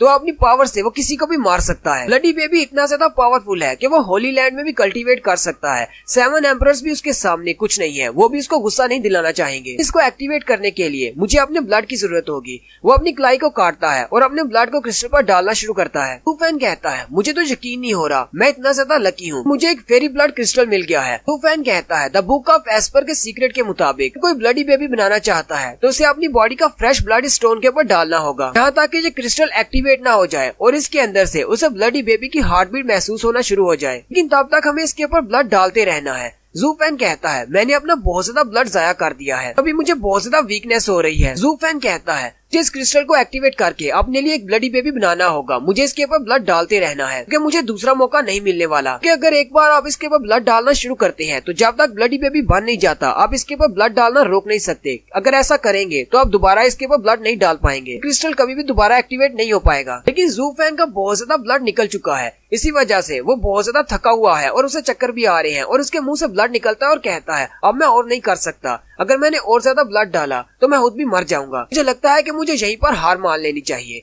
और यहीं पर हमारी एपिसोड 3 का एंड होता है। एक्सप्लेनेशन अच्छी लगी हो तो कमेंट करके जरूर बताइएगा। चैनल को सब्सक्राइब कर दे, वीडियो को लाइक और शेयर कर दे। शुक्रिया। हेलो गाइस, कैसे हैं आप सब लोग। द बुक ऑफ एस्पर के एपिसोड 4 के साथ हाजिर हूँ। लास्ट एपिसोड के एंड पे हमने देखा था जू फैन ब्लडी बेबी बनाने की कोशिश कर रहा होता है और वो उस क्रिस्टल के ऊपर अपना ब्लड डाल रहा होता है, जिसकी वजह से वो बहुत ज्यादा फेंट हो जाता है क्योंकि उसका ब्लड बहुत ज्यादा बह चुका है। जू फैन कहता है अगर मैं इसको कंटिन्यू रखता हूँ तो मैं मर जाऊंगा, लेकिन अगर मैं इसको छोड़ देता हूँ तो मैं कभी भी ब्लडी बेबी नहीं बना पाऊंगा। वो कहता है क्या मुझे यहीं पर हार मान लेनी चाहिए, क्योंकि अगर मेरी सोल यहाँ से गायब हो जाएगी, अगर मैं मर जाऊंगा तो फिर मैं इस ब्लडी बेबी का क्या करूंगा। साथ ही वो अपनी बैक फ्लैश मेमोरीज में चला जाता है जहाँ पर 7 एम्परर्स उसे कह रही होती हैं मैजिक एम्परर जूजी फैन अपनी इस बात को छोड़ दो, वो बुक ऑफ एस्पर हमारे हवाले कर दो। और साथ ही जू चैन की भी उसे याद आती है जिसने उसे हंजर मारा था, जिसकी वजह से वो यहाँ पर है। जू फैन कहता है ये सारे लोग चाहते हैं कि मैं मर जाऊं, लेकिन मैं अभी तक जिंदा हूँ और मुझे मरना नहीं है, मुझे और भी ज्यादा स्ट्रॉन्ग बनना है। जू फैन अपनी और भी ज्यादा पावर्स को रिलीज करता है क्योंकि वो सारी बातें सोचकर गुस्सा हो जाता है और कहता है इन सबको मार डालूंगा। मैं मैजिक एम्परर हूँ, मैं डीमन एम्परर हूँ, उन सभी लोगों ने मुझसे जो कुछ भी छीना है मैं वो सब कुछ वापस लूंगा, मुझे अपनी सारी पावर्स को वापस हासिल करना है। तो गुस्से के साथ जब अपनी पावर्स को रिलीज कर रहा होता है तो उसका वो रेलिक स्टोन एक्टिवेट हो जाता है। जू फैन उस पत्थर को अपने हाथ में उठाता है और कुछ मंत्र बोलता है, की वजह से उसमें से रोशनी निकलना शुरू होती है और वो क्रिस्टल टुकड़े टुकड़े हो जाता है। फिर उसके अंदर से जो लाइट निकलती है वो सारी उसकी बॉडी के अंदर चली जाती है। जब वो सारी की सारी लाइट उसकी बॉडी के अंदर चली जाती है जू फैन कहता है मैंने कर दिया, मैंने अपने लिए एक ब्लडी बेबी बना लिया। और साथ ही उसकी बॉडी के अंदर एक ब्लडी बेबी को दिखाते हैं। जू फैन कहता है अब जबकि मैंने एक ब्लडी बेबी को बना लिया है तो अब मुझे पता है कि मुझे कौन सी मार्शल आर्ट्स की ट्रेनिंग करनी है। वो अपने होटल का दरवाजा खोलकर बाहर आ जाता है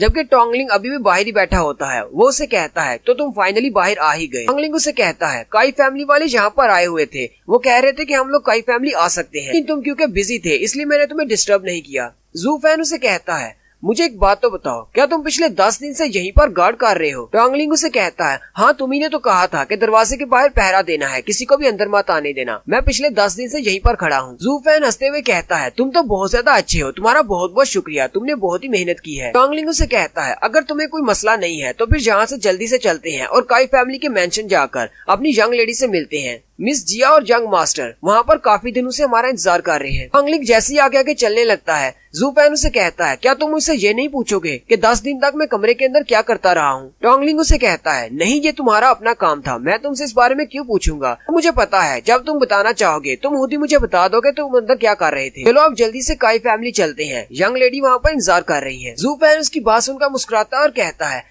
ये बंदा तो बहुत ज्यादा भरोसे के लायक है, इस तरह का बंदा अपनी जिंदगी में पहले कभी नहीं देखा जो मुझ पर इतना ज्यादा यकीन करता हो। फिर वो लोग काई फैमिली के मेंशन चले जाते हैं। जू फैन कहता है इनका मेंशन तो बहुत ज्यादा बड़ा है, फैंग सिटी की फैमिली होने के नाते इनके पास काफी ज्यादा बड़ा घर है। लोग जैसे ही अंदर इंटर होने लगते हैं सामने खड़े गार्ड्स उन्हें रोक लेते हैं और कहते हैं तुम लोग कहाँ पर मुंह उठाए चले आ रहे हो, ये काई फैमिली का मेंशन है, कोई गरीब खाना नहीं है। टोंगलिंग उनसे कहता है मेरा नाम टोंगलिंग है और मैं लू फैमिली का हेड गार्डियन हूँ और इसका नाम जू फैन है और ये लू फैमिली का बटलर है और हमारी लू फैमिली की मिस जिया तुम लोगों की गेस्ट है। जबकि जू फैन सोच रहा होता है इससे पहले तो ये लोग मुझे अपना गुलाम कहते थे, आज इन्होंने मुझे अपना बटलर बना लिया। टोंगलिंग जू फैन से कहता है 8 दिन पहले मिस जिया ने इन लोगों को बताया था कि तुम उनके सर्वेंट नहीं बल्कि उनके बटलर हो, तुम्हें तो इस बात के लिए खुश होना चाहिए, तुम्हारी तरक्की हो गई है। जबकि जू फैन उसकी बात सुनकर खुश होने की बजाय सोच रहा होता है मैं एक डीमन एम्परर हूँ, लोगों ने मुझे यहाँ पर बटलर बना रखा है। साथ ही वो कहता है लेकिन काई फैमिली के ये गार्ड्स ये तो बहुत ज्यादा बुरे हैं, मुझे नहीं लगता कि ये हमें अंदर जाने देंगे। वो दोनों गार्ड्स हंसना शुरू कर देते हैं और उनसे कहते हैं तो यहाँ पर लू फैमिली से 2 और नमूने चले आए हैं, 2 नमूने पहले से यहाँ पर मौजूद हैं, चलो ठीक है तुम लोग भी अंदर चले जाओ। टोंगलिंग उनकी बात सुनकर पर गुस्सा हो जाता है और कहता है तुम्हारी हिम्मत कैसे हुई मेरी लू फैमिली के बारे में ऐसी बात करने की। जू फैन उसे खींचता हुआ अंदर ले जाता है। टोंगलिंग उसे कहता है तुम मुझे खींच क्यों रहे हो, मैं उनको अच्छा सबक सिखा सकता था। जू फैन सोच रहा होता है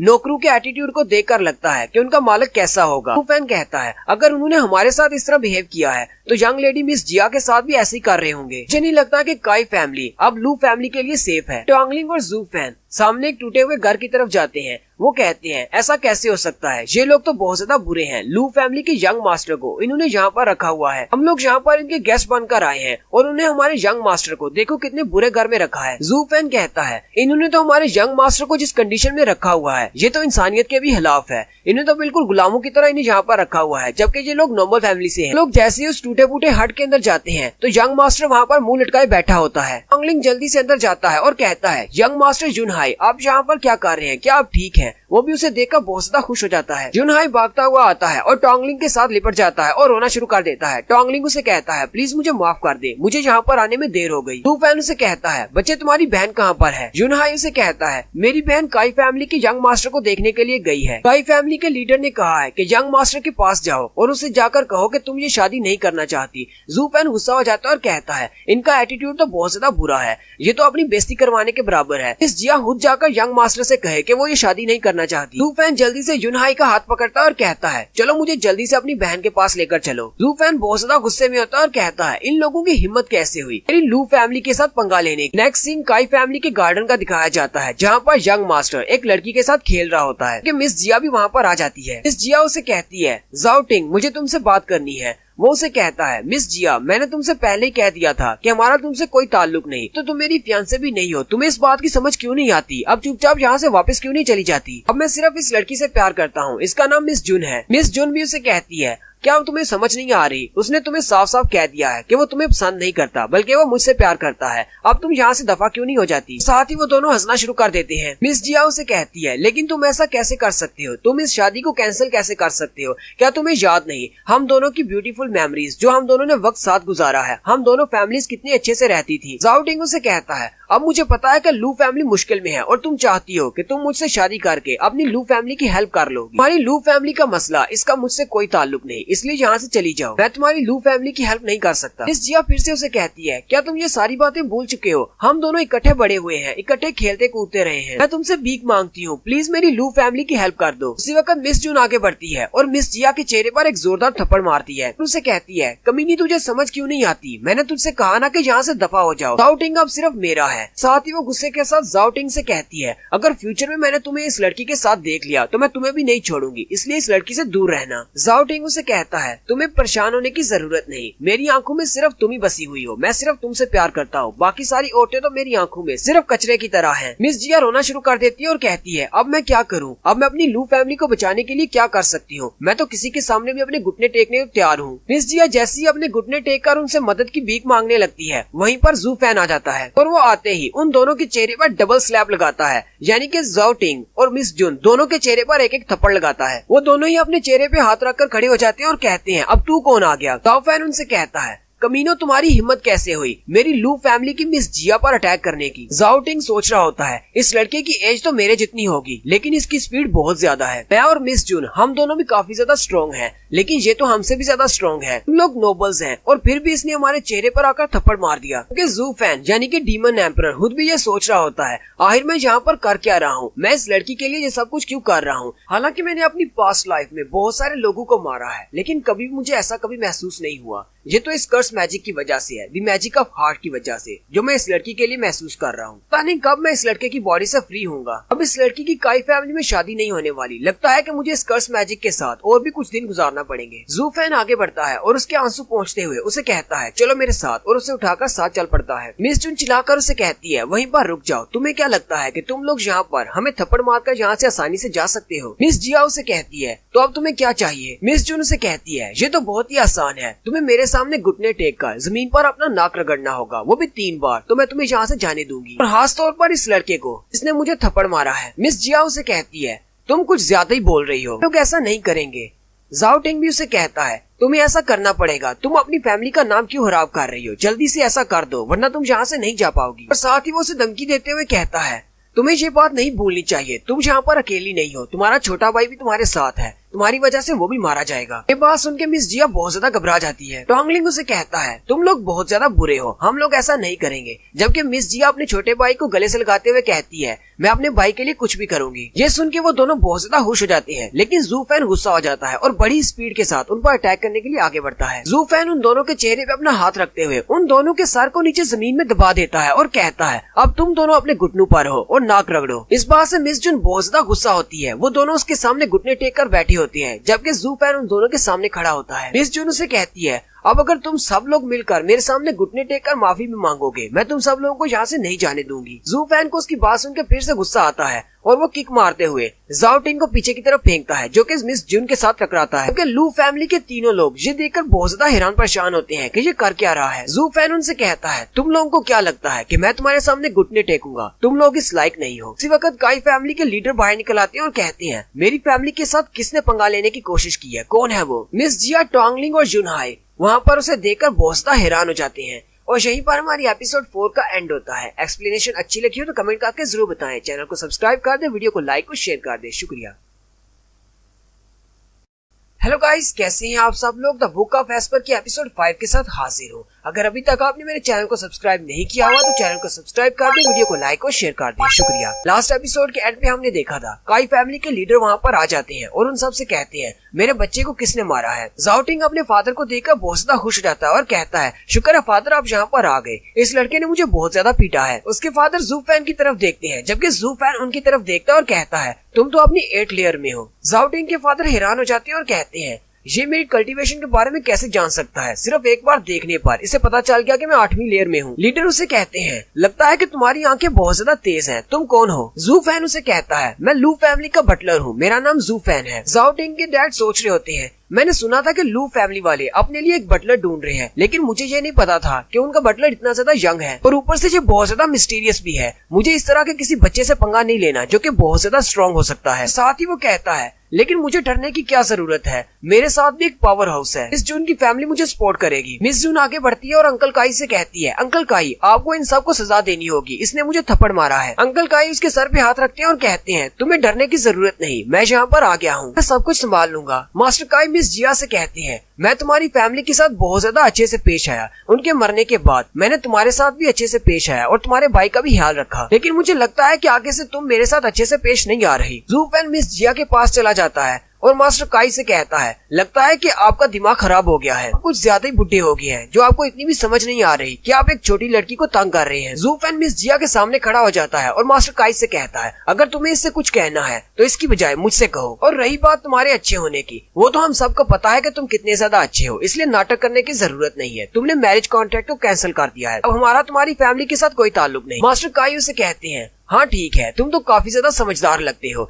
अब मैं तुम्हें साफ साफ बताता हूँ कि तुम सब लोगों की जिंदगी मेरे हाथ में है। तुम्हारे पास सिर्फ 2 ही ऑप्शंस हैं, या तो मेरे साथ फाइट करो या फिर चुपचाप मर जाओ। टोंगलिंग मास्टर काई से कहता है तुम्हारे पास 8 लेयर की पावर है, अगर हम तुम्हारे साथ फाइट करेंगे तो हम सब लोग तो वैसे ही मारे जाएंगे। मिस जिया उसे कहती है अंकल काई मैं आपसे भीख मांगती हूँ, मेरा भाई छोटा है, आप इसको तो छोड़ दे। जबकि जू फैन बहुत ज्यादा एक्साइटेड हो जाता है और कहता है अगर तुम्हें फाइट चाहिए तो पहले मैं स्टार्ट करता हूँ, और वो बड़ी स्पीड के साथ अटैक करने के लिए आगे बढ़ता है। मास्टर काई अपने हाथ को सामने करते हुए अपनी पावर को रिलीज करते हुए कहते हैं तुम्हारी हिम्मत कैसे हुई मुझ पर अटैक करने की। वहाँ पर एक जबरदस्त धमाका होता है, जू फैन भी जल्दी से पीछे हट जाता है। मास्टर काई जू फैन से कहते हैं वैसे तो मुझे अपनी की पावर को स्टोर करने में थोड़ा टाइम लग गया, अगर मैं पहले से स्टोर कर लेता तो तुम बच नहीं सकते थे, तुम तो बहुत ज्यादा लकी हो जो तुम इस अटैक से बच गए। जू फैन कहता है मैं लक पर यकीन नहीं करता, मुझे सिर्फ अपनी स्ट्रेंथ पर भरोसा है। मास्टर काई अपने हाथ की तरफ देखते हैं तो उनके हाथ से ब्लड निकल रहा होता है। जू फैन उनसे कहता है जरा अपने बेटे की तरफ तो देखो। वो जैसे ही अपने बेटे की तरफ देखते हैं तो जाओ टिंग के मुंह से ब्लड निकल रहा होता है। जू फैन ने यहाँ पर अपने ब्लडी बेबी को यूज किया है, ब्लडी बेबी को यूज करके वो किसी को भी दूर से मार सकता है। जू फैन कहता है तुम्हारे बेटे की जान मेरे हाथ में है, इसलिए आगे तुम जो कुछ भी करने वाले हो उसके बारे में दोबारा एक बार सोच लो। जू फैन अपनी उंगली का इशारा करता है तो जाओ टिंग के मुंह से और भी ज्यादा ब्लड निकलता है। मास्टर काई उसे कहते हैं अच्छा ठीक है रुक जाओ, मुझे तुम पर यकीन है, मैं वैसा ही करूंगा जैसा तुम कहोगे। जू फैन हंसते हुए कहता है फिर हमारा पीछा मत करना। वो अपनी फैमिली को लेकर वहाँ से जाने लगता है और मास्टर काई से कहता है आज के बाद तुम इस बात का खास तौर पर ध्यान रखना, अगर तुमने दोबारा कभी मेरी लू फैमिली पर नजर उठाकर भी देखी तो मैं तुम्हें मार डालूंगा। और हंसते हुए वो लोग वहाँ से चले जाते हैं, काई मैंशन से बाहर चले जाते हैं। मिस जून आगे बढ़ती है और अंकल काई से कहती है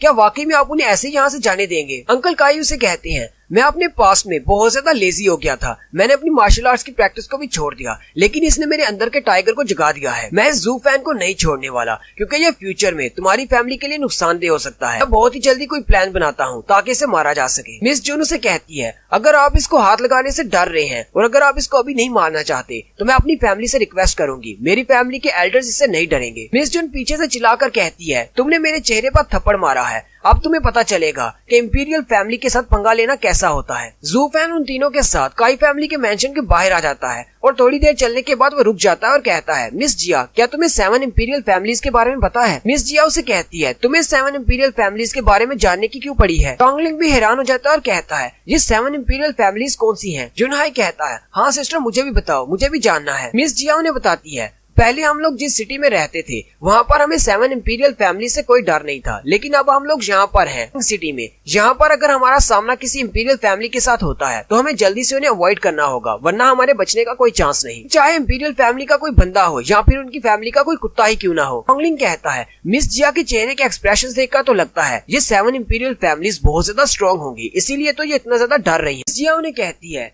जब हमारा टियानजू एम्पायर बना था तो सिर्फ एक फैमिली थी, एम्पायर फैमिली, और उनके साथ 7 मिनिस्टर्स थे। उन्होंने उन सबको स्पेशल ट्रीटमेंट दिया और वो 7 फैमिलीज आजकल एम्पायर फैमिलीज कहलाती हैं। उन्हें 7 इंपीरियल फैमिलीज कहा जाता है और वो सारी बहुत ज्यादा स्ट्रॉन्ग है क्योंकि वो एम्पायर फैमिली के साथ है, यानी कि किंग की फैमिली के साथ। उन 7 इंपीरियल फैमिलीज के पास अपने अपने इलाके हैं और अपनी अपनी फौज भी है। वो यहाँ की बाकी की सारी सिंगल फैमिली से बहुत ज्यादा स्ट्रॉन्ग है। अगर तुम उनमें से किसी एक भी फैमिली के खिलाफ जाते हो तो इसका मतलब तुम पूरे किंगडम के खिलाफ जा रहे हो, और इसीलिए इन्हें 7 इंपीरियल फैमिलीज कहा जाता है। टोंगलिंग मिस जिया से पूछता है, इस पूरे एम्पायर में ऐसी कोई फैमिली है जो कि उनको टक्कर दे सके? मिस जिया उसे कहती है, नहीं, इस पूरे एम्पायर में ऐसी कोई भी फैमिली नहीं है जो कि उन्हें टक्कर दे सके। ये बात तो सभी छोटी फैमिलीज वाले जानते हैं कि 7 इंपीरियल फैमिलीज वालों के साथ पंगा नहीं लेना। जू फैन उसे पूछता है, क्या सन फैमिली वाले भी सब में शामिल हैं? मिस जिया कहती है, लेकिन तुम इस बारे में क्यों पूछ रहे हो? टोंगलिंग जू फैन से कहता है, तुम भी बेवकूफों वाली बात कर रहे हो। अगर मिस को पहले से पता था कि वो 7 एम्पायर फैमिलीज में से एक से है तो वो तुम्हें उसे थप्पड़ मारने ही नहीं देती। कि मिस जिया वहाँ पर शर्मिंदा होकर खड़ी होती है क्योंकि उन्हें पता है कि सन फैमिली वाले 7 इंपीरियल फैमिलीज वालों के रिश्तेदार हैं। फैन कहता है, मुझे जो पता है कि मिस सन का ताल्लुक 7 इंपीरियल फैमिलीज में से एक के साथ है। मिस जिया कहती है, लेकिन तुम्हें ये बात कैसे पता चली? जू फैन कहता है, जब हम लोग वहाँ से बाहर निकल रहे थे तो वो पीछे से चिल्लाकर कह रही थी कि 7 इंपीरियल फैमिलीज वाले तुम्हें नहीं छोड़ेंगे। टोंगलिंग और मिस जिया दोनों ही बहुत ज्यादा घबरा जाते हैं और कहते हैं, ऐसा कैसे हो गया? लगता है कि हमने 7 फैमिली वालों के साथ पंगा ले लिया है, अब हमारा क्या बनेगा? मिस जिया जल्दी से आगे बढ़ती है और जू फैन का हाथ पकड़ते हुए कहती है, चलो वापस चलते हैं और मिस सन से जाकर माफी मांग लेते हैं। जू फैन उसे अपना हाथ छुड़वाते हुए कहता है, वहाँ पर जाना बिल्कुल बेकार है, अगर हम लोग वहाँ पर वापस जाते हैं तो सिर्फ मौत ही मिलेगी। यहीं पर युनहाई की एंट्री होती है। युनहाई यानी मिस जिया का छोटा भाई, वो कहता है, ब्रदर जू फैन, तो अब हम लोग क्या करेंगे? आज से पहले वो सिर्फ उसे गुलाम ही कहता आ रहा था। वो सारे उसकी तरफ देखते हैं तो युनहाई चमकती हुई आंखों के साथ जू फैन के सामने खड़ा होता है और कहता है, प्लीज ब्रदर, अब कुछ करो, हमारे साथ क्या होने वाला है? जू फैन उसे कहता है, छोटे कीड़े, तुम तो हमेशा मुझे गुलाम कहते थे, आज तुम मुझे ब्रदर क्यों कह रहे हो? युनहाई हंसते हुए उससे कहता है, ये तो मैं आपकी रिस्पेक्ट कर रहा हूँ क्योंकि आपने हमारी जान बचाई है। युनहाई यू फैन से कहता है, आज के बाद तुम मेरे बड़े भाई हो, मुझे तो इस बात से भी फर्क नहीं पड़ता, चाहे तुम मेरे जीजा जी भी बन सकते हो, हमें एक बार और बचा लो। मिस जिया चिल्लाकर उसे कहती है, युनहाई अपनी बकवास बंद करो, ये क्या बकवास बातें कर रहे हो? यू फैन मिस जिया से पूछता है,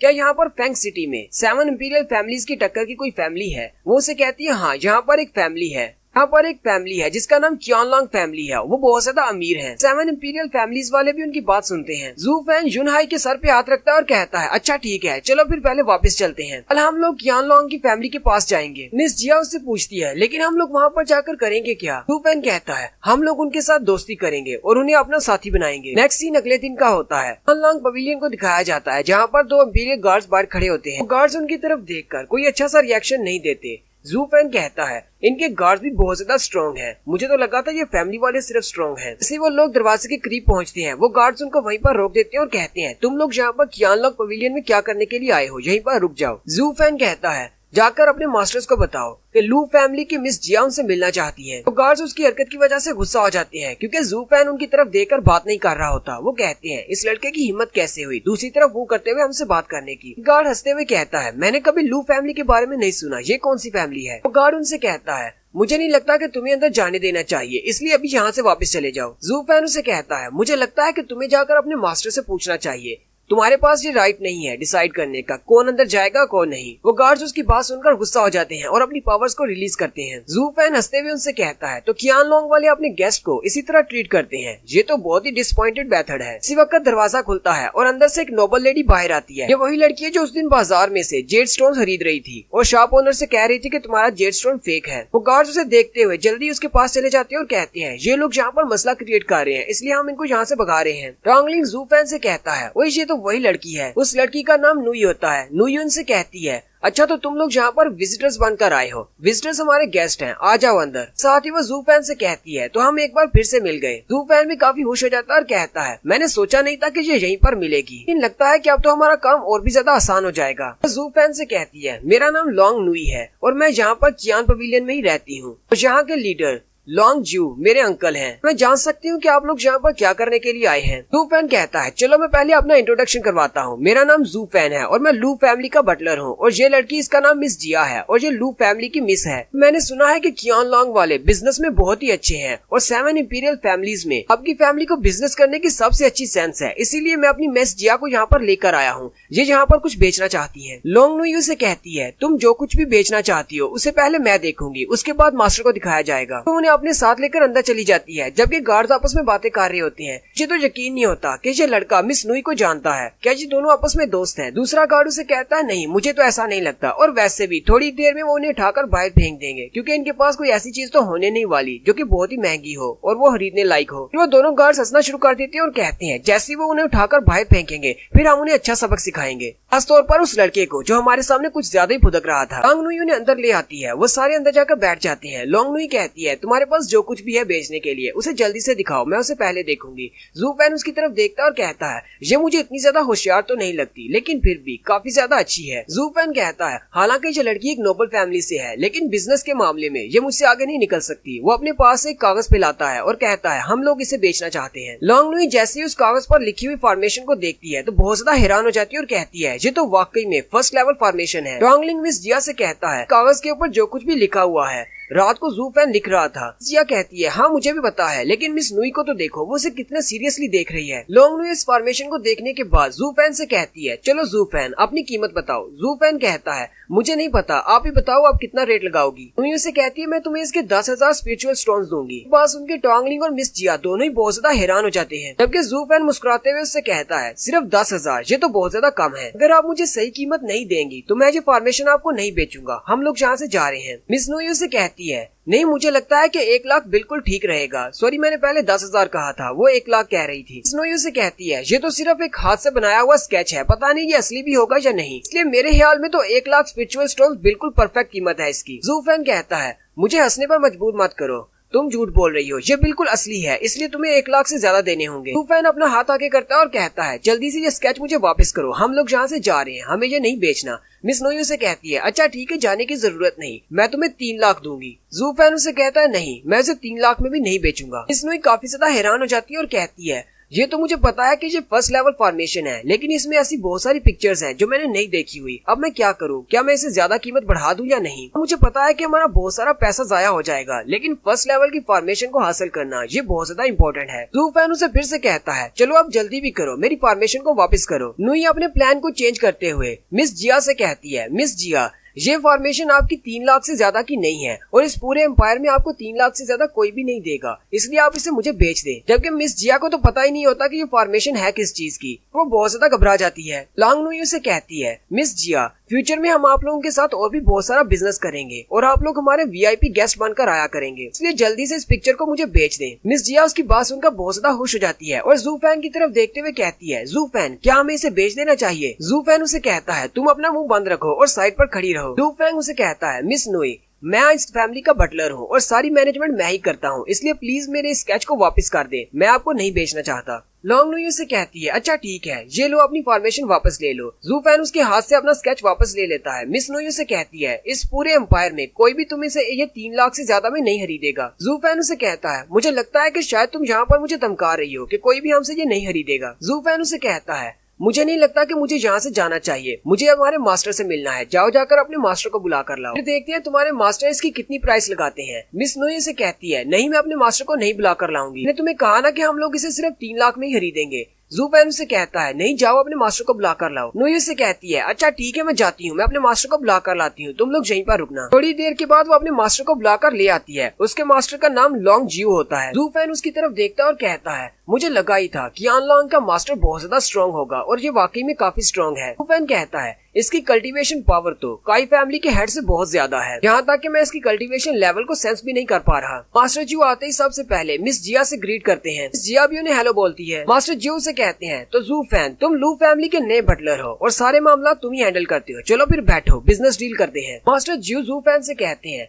मैंने सुना है कि तुमने कहा है मिस न्यू ने तुम्हें ठीक प्राइस नहीं दी, चलो फिर आओ और मुझे दिखाओ, मैं देखता हूँ तुम्हारे पास क्या है। जू फैन उसके सामने अपने स्केच को ओपन करता है। मिस्टर ज्यूस जैसे इस फॉर्मेशन की तरफ देखते हैं वो बहुत ज्यादा चौंक जाते हैं। लॉन्ग न्यू उन्हें कहती है अंकल मैंने आपसे कहा था कि इसकी फर्स्ट लेवल की फॉर्मेशन अरे बिल्कुल असली है और मैंने इसे 3 लाख की ऑफर भी की लेकिन ये मान नहीं रहा। मास्टर ज्यू जू फैन की तरफ देखते हैं। जू फैन मास्टर ज्यू की तरफ देखता है। मास्टर ज्यू कहते हैं मुझे नहीं लगा था कि लू फैमिली के पास इस तरह की कोई फॉर्मेशन होगी। मास्टर ज्यू जू फैन से कहते हैं मैं तुमसे ये फॉर्मेशन खरीद लूंगा और मैं तुम्हें इसके बदले में 18 लाख दूंगा। टोंगलिंग और मिस जिया दोनों ही ये बात सुनकर बहुत ज्यादा हैरान हो जाती है, जबकि मिस लॉन्ग न्यू भी ये बात सुनकर बहुत ज्यादा हैरान हो जाती है और वो अपने अंकल को टोकने लगती है, लेकिन अंकल ज्यू से कहती है तुम शांत रहो। जू फैन 18 लाख की बात सुनकर उनसे कहता है नहीं मुझे इसे नहीं बेचना, हमने इसकी बहुत ही कम कीमत लगाई है। अब जू फैन की बात सुनकर टोंगलिंग और मिस जिया और भी ज्यादा हैरान हो जाते हैं और यहीं पर हमारी एपिसोड 6 का एंड होता है। एक्सप्लेनेशन अच्छी लगी हो तो कमेंट करके जरूर बताएं, चैनल को सब्सक्राइब कर दे, वीडियो को लाइक और शेयर कर दे। शुक्रिया।